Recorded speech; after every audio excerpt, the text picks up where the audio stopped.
November 17, 2024, we left for Doha International Airport and flew back to Bangkok, Thailand.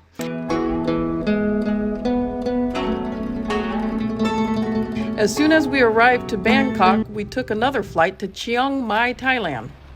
The weather was hot. When we arrived at Chiang Mai and checked into the Bed Pra Sing Hotel gets consistently high ratings.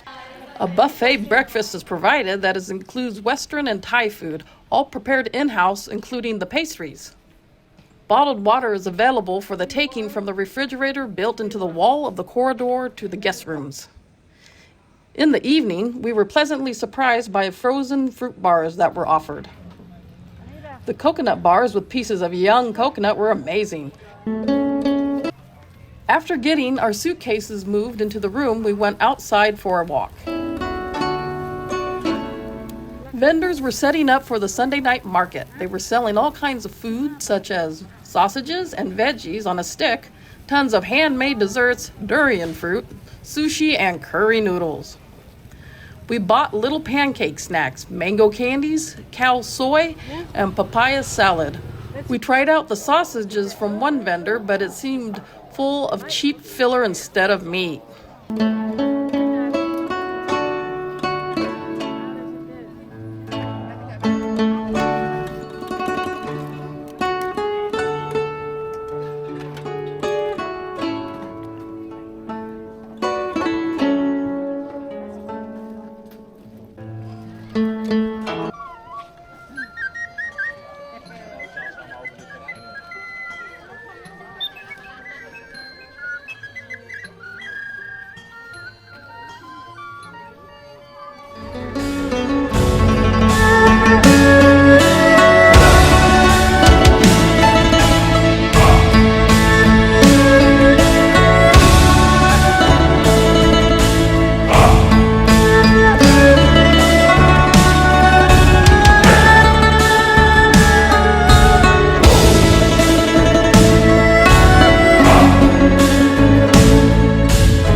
Anita discovered a coffee shop nearby where the beans were grown locally.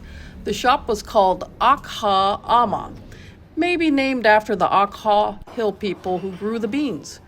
The iced caramel macchiatos was delicious, not too sweet. This one's made by probably a Akha person. This guy.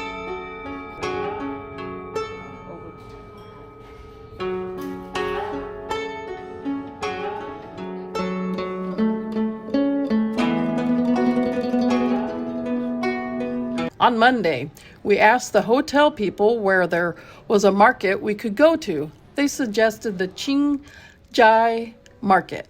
Chiang Mai market seems to be set up for the tourists only because the stores there are pretty slick and prices are higher than the local people can afford.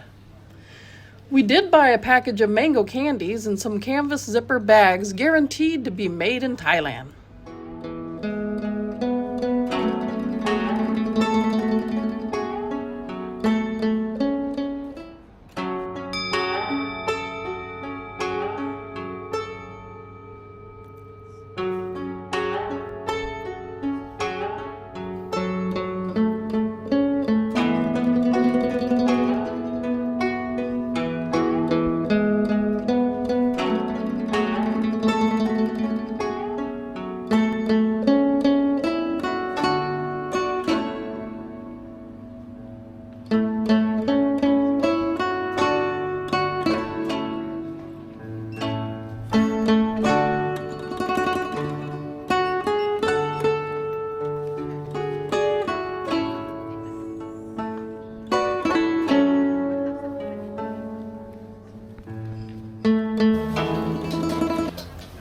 After shopping at the Chiang Mai market, we took a grab taxi, which is kind of Thai Uber, to Nang Earthen Jar Roast Pork restaurant.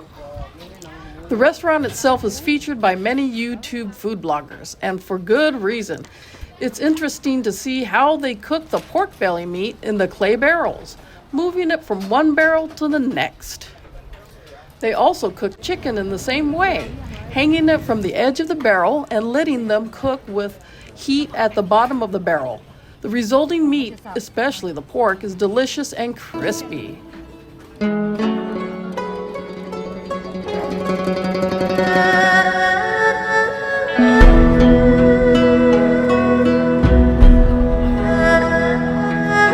The papaya salad and cockles were excellent, very spicy, and cockles were fresh. The mango salad was equally good, spicy, and both had crushed peanuts in them. Great flavor and texture.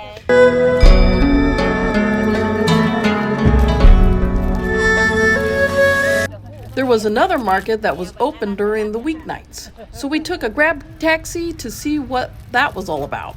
It was a bazaar where souvenirs and food were being sold. We bought some cat pillow cases and some t-shirts.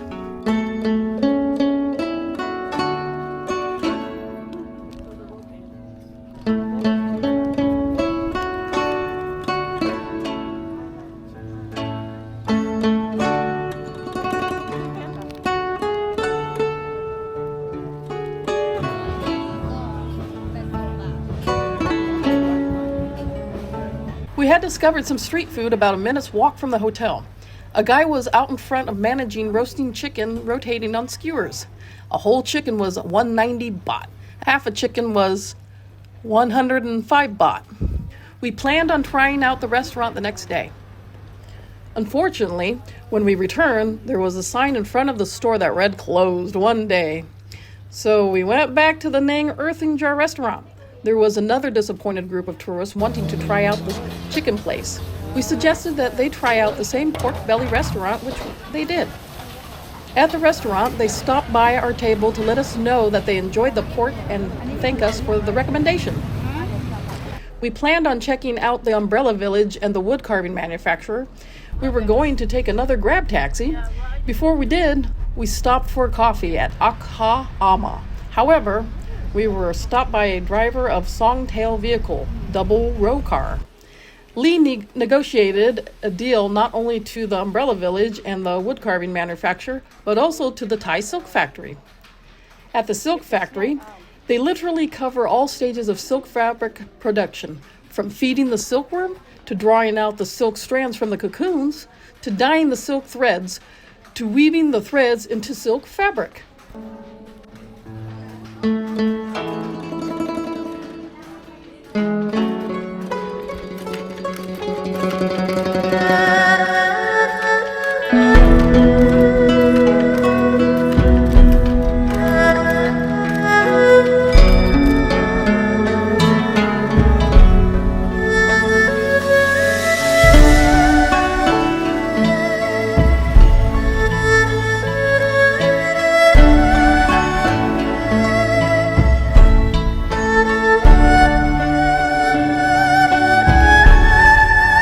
Stop, the Jade Showroom, consisted of displays of carved jade from Myanmar and other places.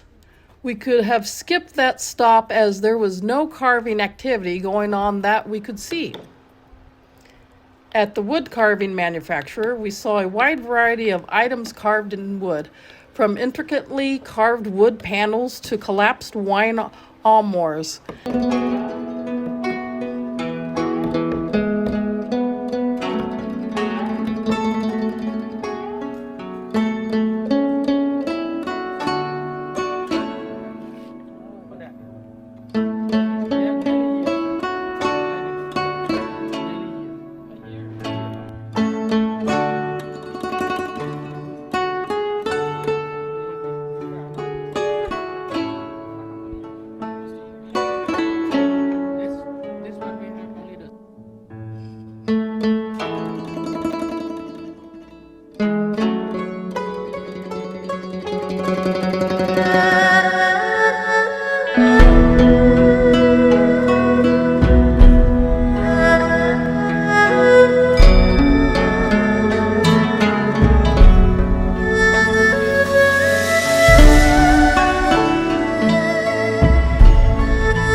At the umbrella factory at Bo Sang Village, craftswomen and men specialize in different aspects of umbrella manufacturing: growing, cutting, carving, turning, assembling, covering, painting, weaving, among others.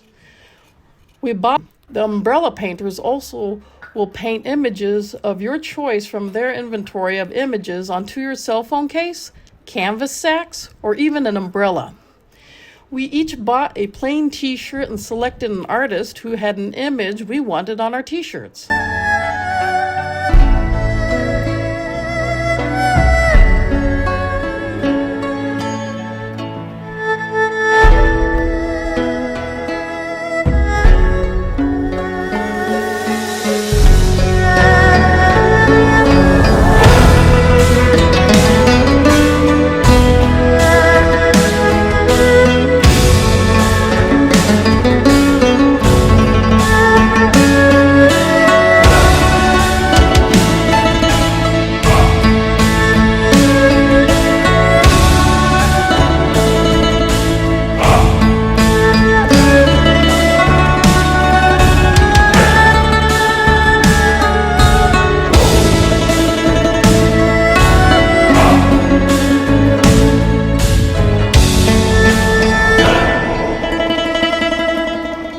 Lee had an elephant picture drawn on her t-shirt.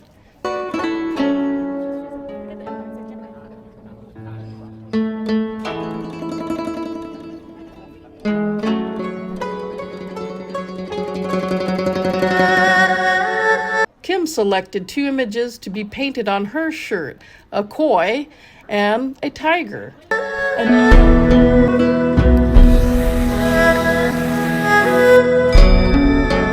Anita's mom loves lotuses, so a lotus was selected for her t-shirt for her mom.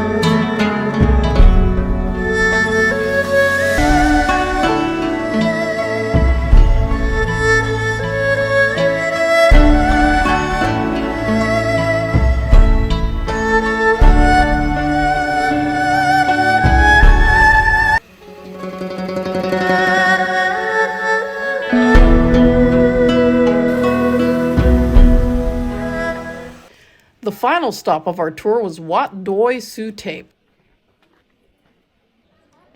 Wat Pra That Doi Su Tape is located on a mountainside outside of Chiang Mai. The temple was built in 1386, and according to legend, Wat Doi Su Tape was built to hold a piece of bone from the Buddha's shoulder. One of those bones was mounted on a sacred white elephant, an important symbol in Thailand, who then climbed Doi Su Tape Mountain and stopped near the peak. After trumpeting 3 times, the elephant lay down and gently passed away in the jungle. The place where he lay is the site where Doi Su Tape Temple was founded.